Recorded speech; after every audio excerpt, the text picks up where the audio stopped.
Alright, so we've got all the water hoses out of the way, the air intake is out of the way. We're going to start removing this water pump. First thing I'm going to do is disconnect this coil wire. Lay it back here out of the side. It's all pretty dirty in here, so we'll do some cleanup as well, part of this project.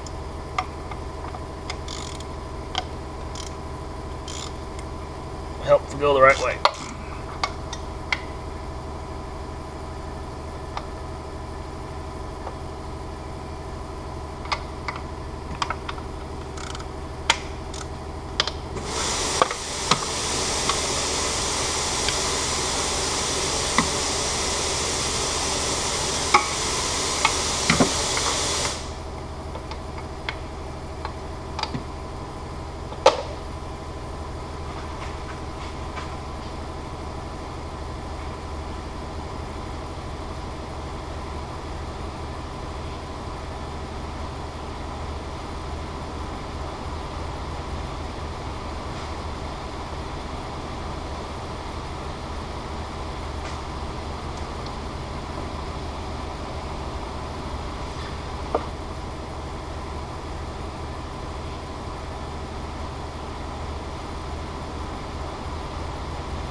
We're going to take that serpentine belt off now.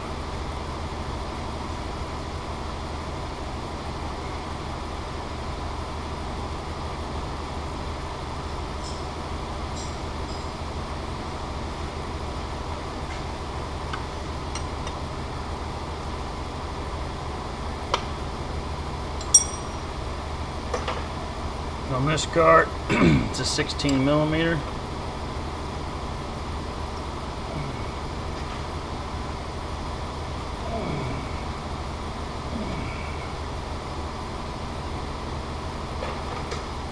Put our 2 wrenches together for some more leverage.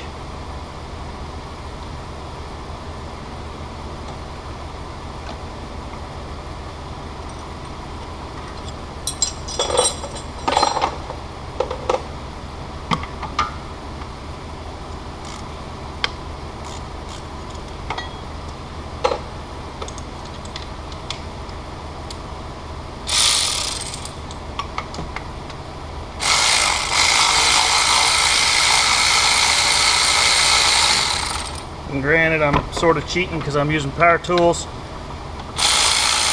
manual tools work just as well. They only add time.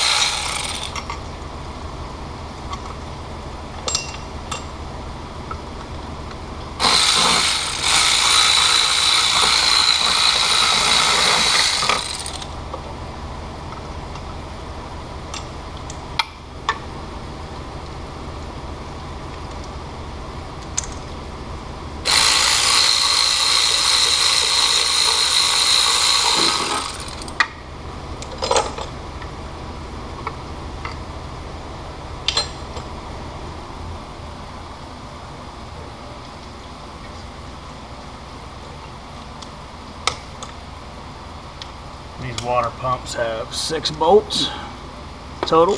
Got 2 long, 2 short.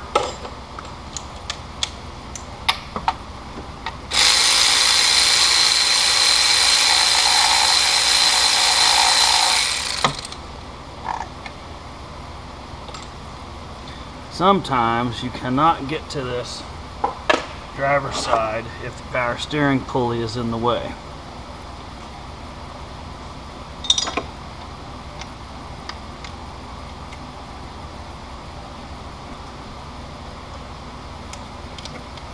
I'm going to use a flex extension. Chances are we'll be pulling that power steering pulley off or removing the pump. But right now we're just trying to get to the distributor so we can just see how bad it really is.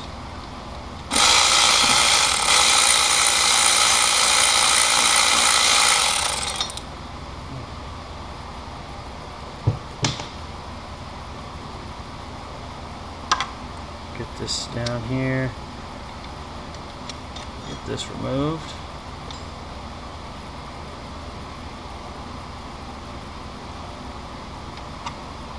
Okay, here we go.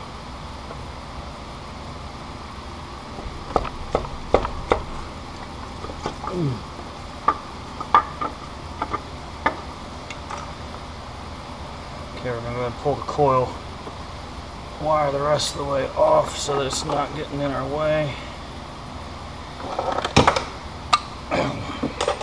Maybe.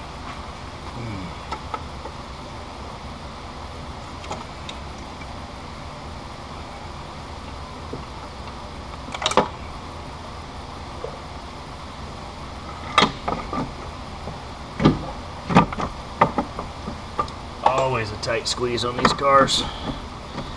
Yeah, the book always says you can remove so much stuff to give you room, but it's really not a problem until it's time to go back together. Like I said, we're just trying to get to the bottom of it, to get to that right there, to see if that's really what's going on with our issue. We're pretty sure it is, but we're going to go ahead and get it ready to come out anyway. And we've got a bolt here and a bolt here. And we've got our spark wires down there. So what we're going to end up doing is we're going to end up taking that tensioner off to get us some more room. We can do that without taking the power steering pulley out. What I think is it's 15 millimeter. No, it's 14 millimeter. How about them apples?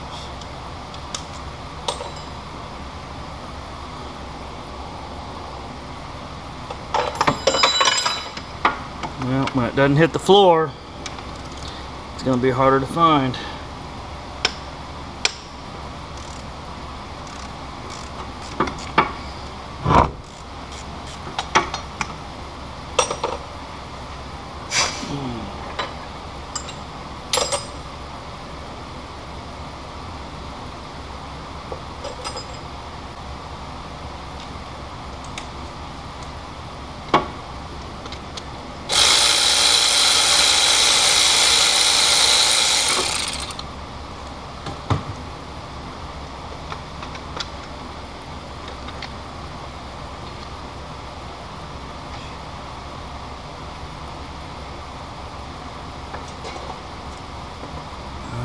So there's our spark wires there. We can still see our white tags, so it'll be easy to put them back. Like I said, we got a couple of bolts to get out and we should be golden. Take this off because it doesn't need to be in.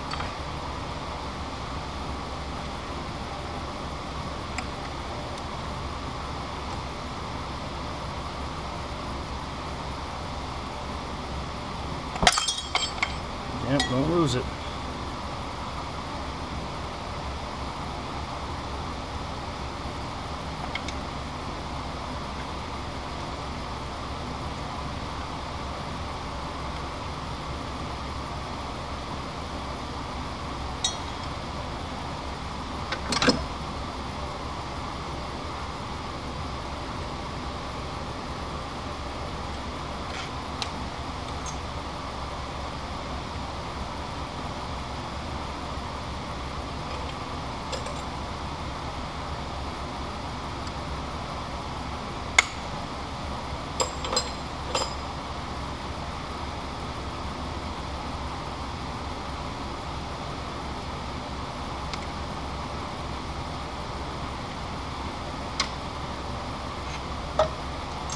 That last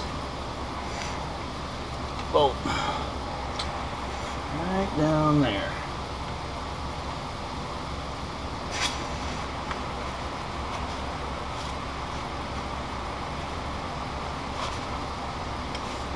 Now, as you can see, my bolts are stainless steel socket head cap screws. Factory, they're 10 millimeters wrenches, but these came with the car and I like them, so we're going to keep using them.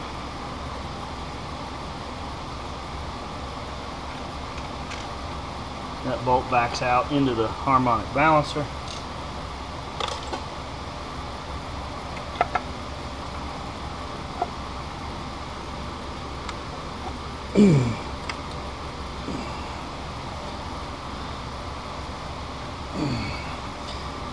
becomes a little tricky, but you can get it out. So we're going to use a spanner wrench, engage these holes here.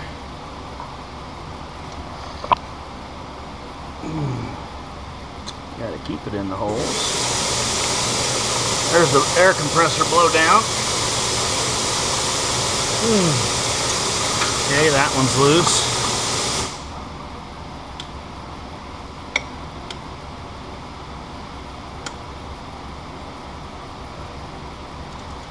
Okay, gotta rotate so that other one can be in the right spot.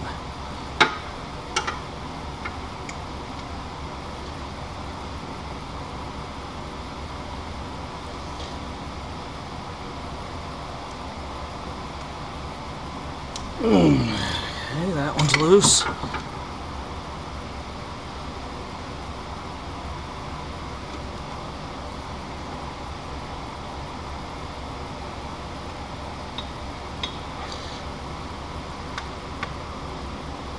That one's loose.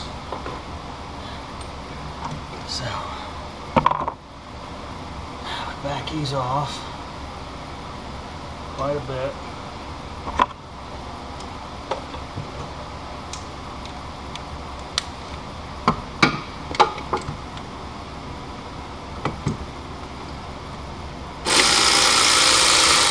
You don't need them all the way out though, because that will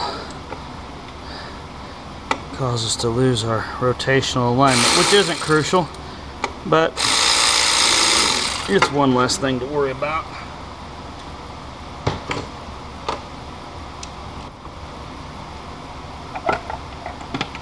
There we go. Alright, well, we've got a plastic tube here that we put in. Bob's your uncle. She's out. As you may or may not be able to see, we came in, did a lot of cleanup, pressure washed the frame, got rid of a lot of the trash that was in here from all the years of running. And now we're going to begin prepping the distributor to go in, which means we've got to put the two breather tubes on. These guys here, this one and the one that runs back up to the intake. We've cleaned off the spark wires so we can figure out which ones go where. As you can see down here, we've got our numbers on. So there's number 3.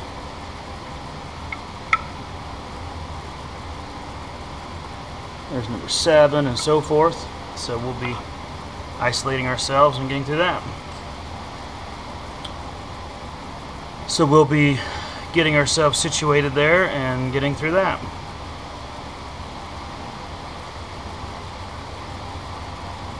Pull this up out of our way.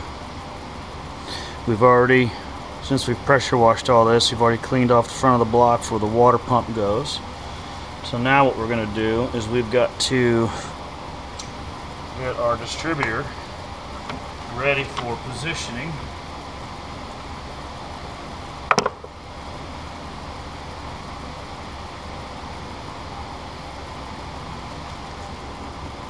There we go. That gave us more room.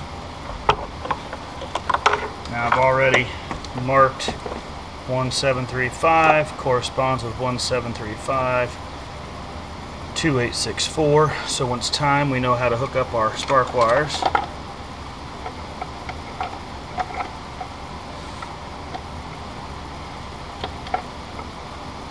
Get this guy in here.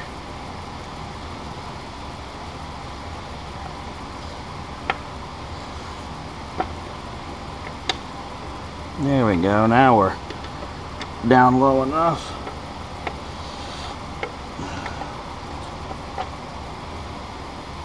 We're trying to get that shaft into the front of the cam.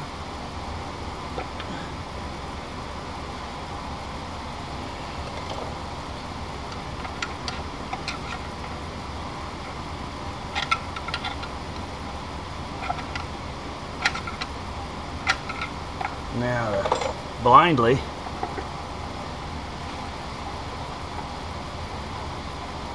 get the dowel pin lined up.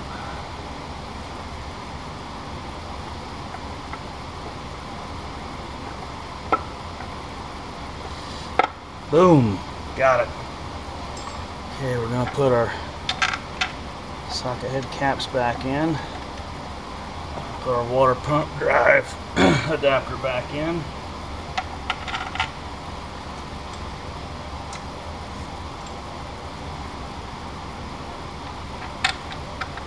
I'm gonna get this guy in down here. We've got a brand new harness that goes up into the injector pin area, so we're gonna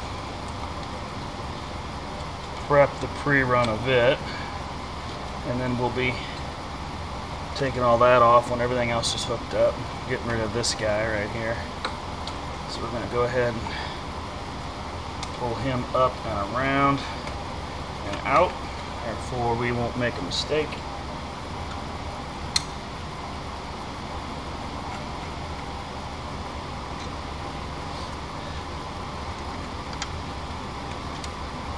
Now this distributor only goes on one way. There's a dowel pin on the front of that crank, or on the front of the cam, dowel pin on the front of the cam. Tight.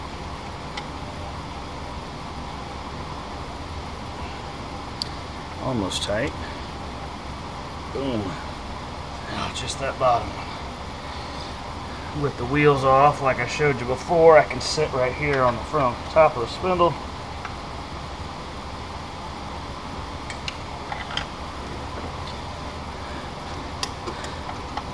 Because it does get considerably tiring on the back. And tight.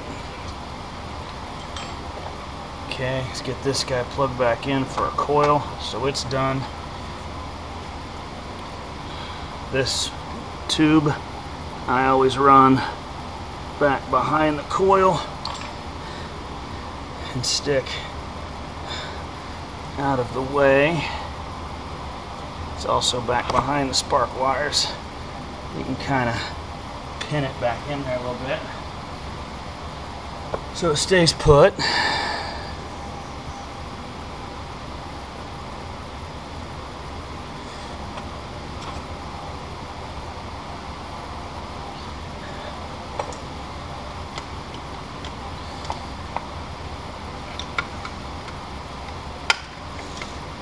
Okay, push our hose clamp down to clear the crank. Alright, so bottom is number 2.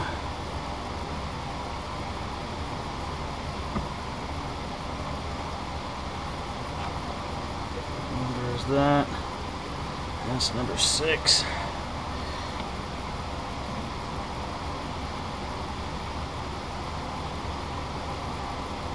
There's number 2.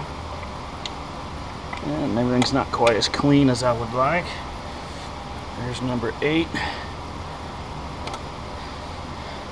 There's number 6. Here comes number 4. So the bottom over here is 1735. There's number 1. Making sure to keep that vent tube behind these guys. 1.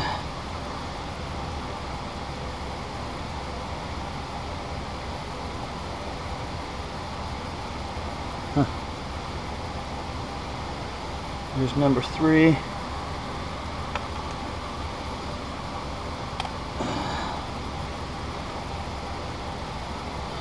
There's number 7.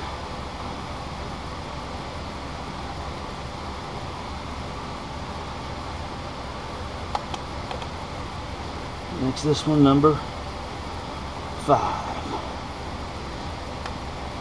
Now what I do is I run this line, which I've extended the length on a little bit, as you can see, down behind all of this. And I bring it up the back side. I secure it around the back side of the alternator so that we're not into the exhaust manifold. I bring it up behind the bracket there, so it's out of the way, and then it'll plug right in to the air intake. Okay, well, next step before we put the water pump on, we're going to tighten this guy back up. Get it all tight and ready to go, and then we're ready for a water pump.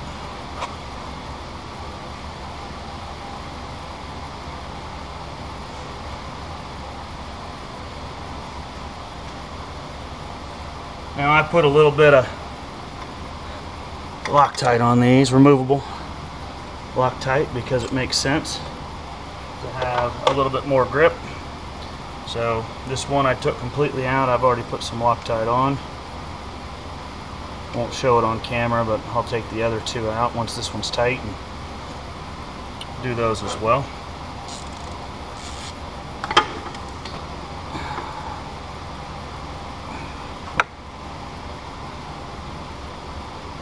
So now I've removed the other two bolts and they're going back in. They now have a little bit of removable Loctite, low strength if you will.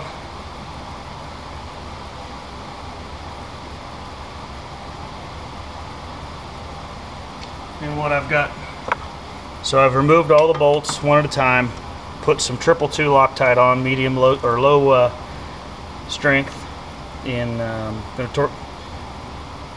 Gonna torque these down after I get them snug with the ratchet. Torque specs can be found in your manuals or online. No point in me calling them out here. So now the harmonic balancer is tight with some 222 Loctite. We've got this tube here which will connect and kind of feed down and around once we get the water pump in. So now it's time to put in the water pump.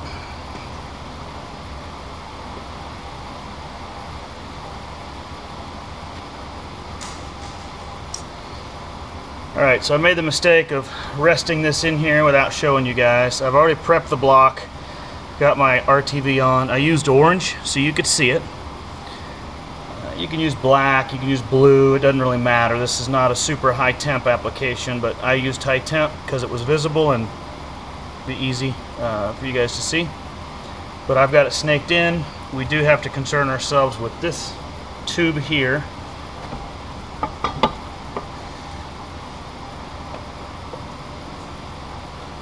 Okay, so we've got the water pump about to go on. We've got this tube here that I'm trying to manage. I'm going to go ahead and plug in the coil wire because I can do it now. We've got dowel pins for the water pump to connect to, coming off the front of the timing cover. There we go. Do that, get that guy there. Okay, so it's in place. Now it's time to just put in the bolts.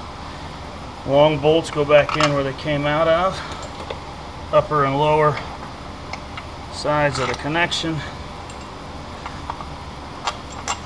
Just like that.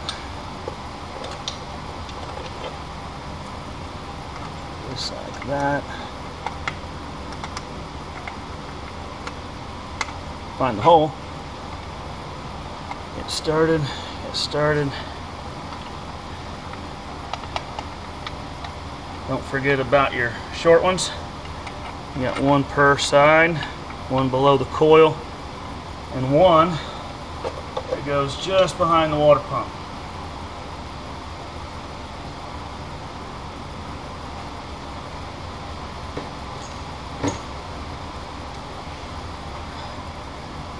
And one that goes just behind the power steering pulley.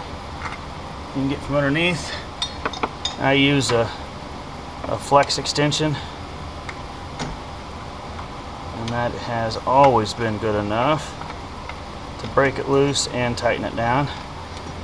And we're going to do that one snug by hand.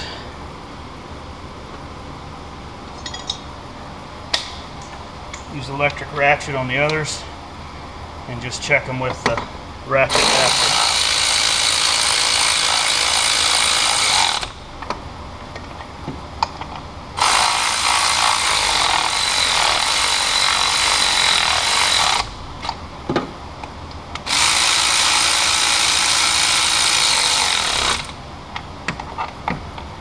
Battery sounds a little bit weak, but that's okay. We're just trying to get rid of the looseness of the bolts.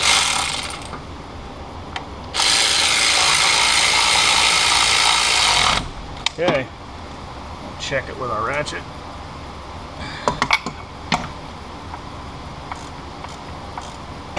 Oh shit.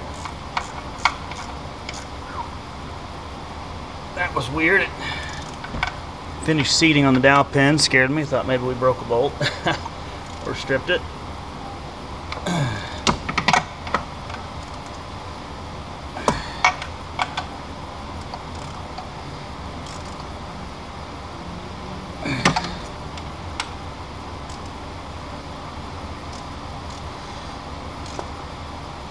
Now I don't have any coolant just now, which is fine. I want that RTV gasket maker to sit overnight. So we'll be buttoning everything else up, letting it sit this evening, and do the rest tomorrow.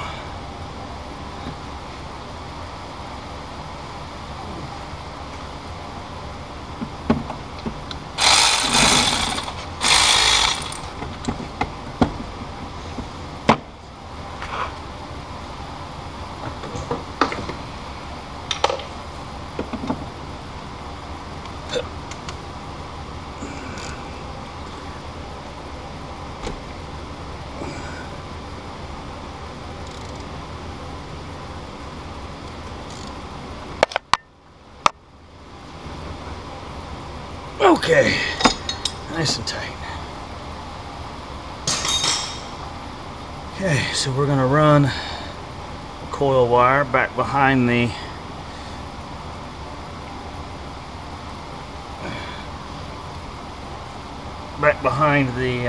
thermostat housing.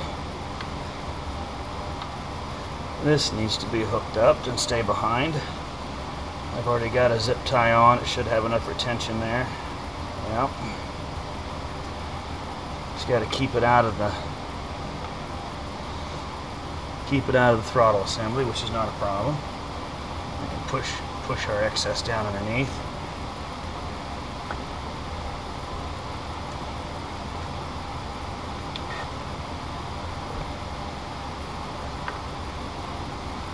So now we're going to hook up our hoses. A little bit of water spillage there. This one goes here.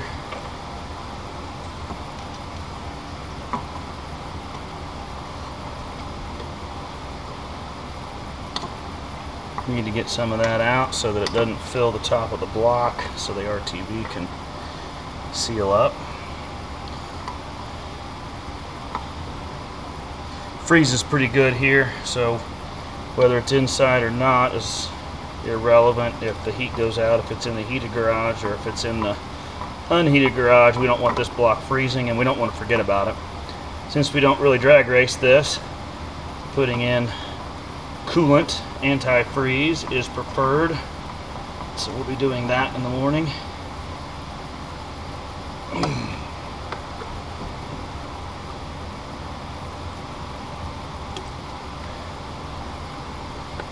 This one hooked up.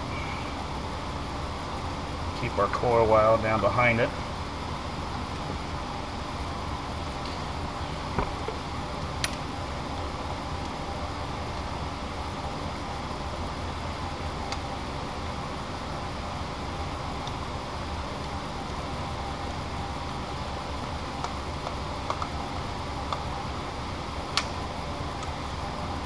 Alright, no more coolant coming out. As anybody who's watching this video probably already knows, if you don't, this will be new information. The thermostat housing is actually higher than the radiator, so you can't open the cap and burp this system appropriately. So you've got a little bleed off screw right here, 5/16 wrench, 8mm, whichever you choose, goes right on that. And you can burp the air out of the system while we're filling it and getting it ready. So normally what I do is I fill the overflow tank with the lid off, start the engine, take that screw out,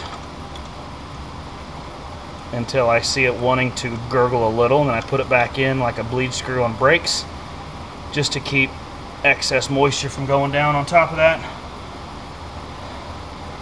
Brand new OPTISPARK. Can't forget to hook up our temperature sensor in the front of the water pump. This goes in the bottom of the intake. It's a tube.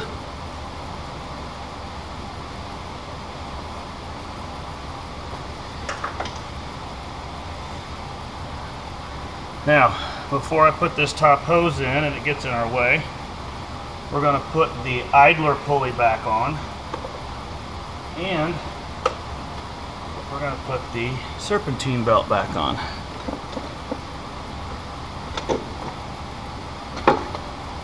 It does have a tendency to be in the way when you're trying to put the water pump back in.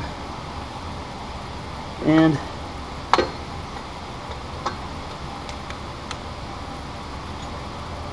it is not impossible to get into position. We're going to take this bolt out a little bit more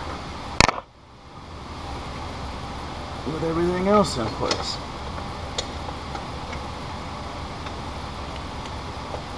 It's just a little difficult to see sometimes. There is a dowel pin that has to be lined up. Once we get that lined up, generally, there we go, we are home free.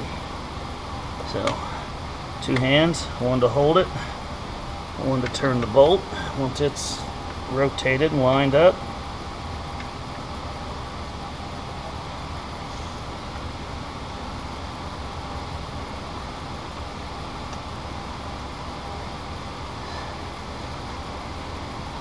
Okay, that bolt started.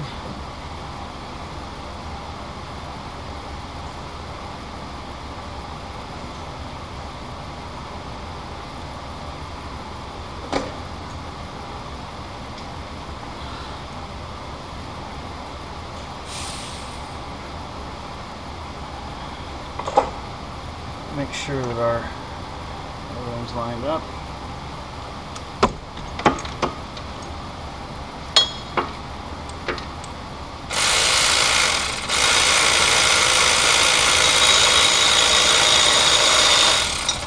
Okay.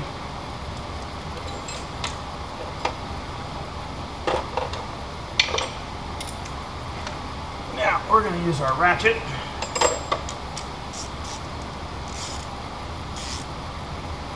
to finish that off. Okay.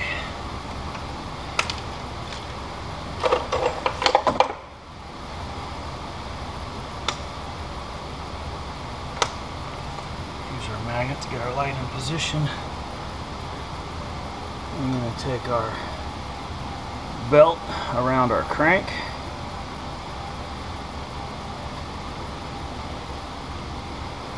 Okay. It goes around the tensioner. We did not take it off of the idler.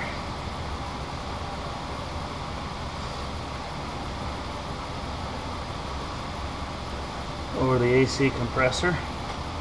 It's a 16 millimeter.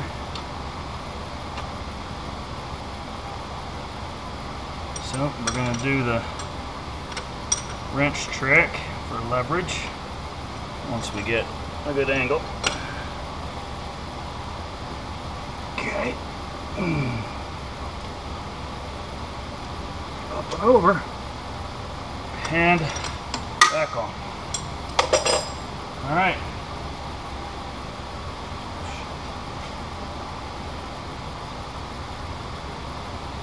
Put our upper radiator hose into position. There's a little holder here to make sure it doesn't get into any of the rotating assembly over here. I like my clamps where I can get to all of them with a screwdriver. I know it may not be show car quality, but this is not a show car, obviously. Alright, well. Now, we're going to put the air intake system on. Can be a little bit tricky because you've got oval to oval. And we've got a plug here. It needs to be plugged in, so we're going to do that first on the mass airflow sensor.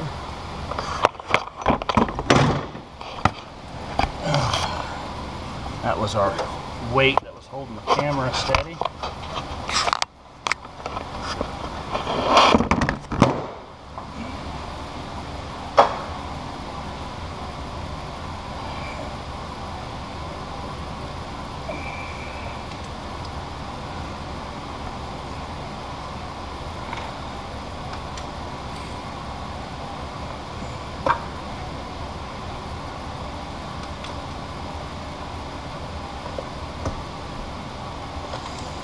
This is easy. Yeah. No, it's not. Once you get it on and get it slid up into position, you need to take your hand and make sure you haven't folded it up underneath.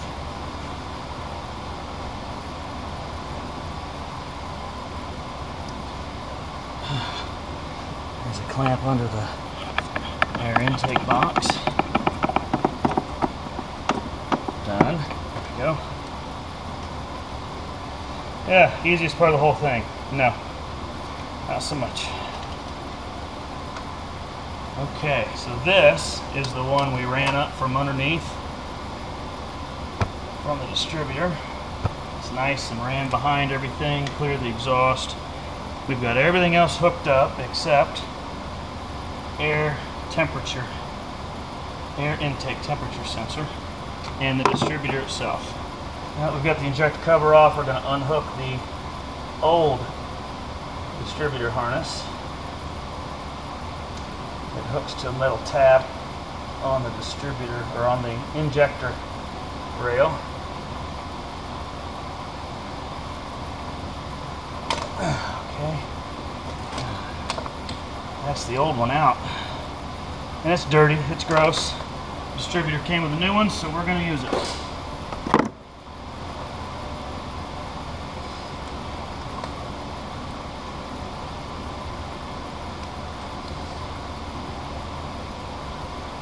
Plug it back in where the other came off.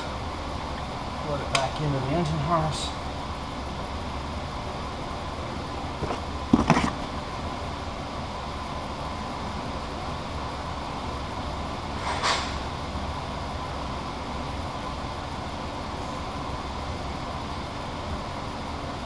Get our injector cover back in place.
Beat me again.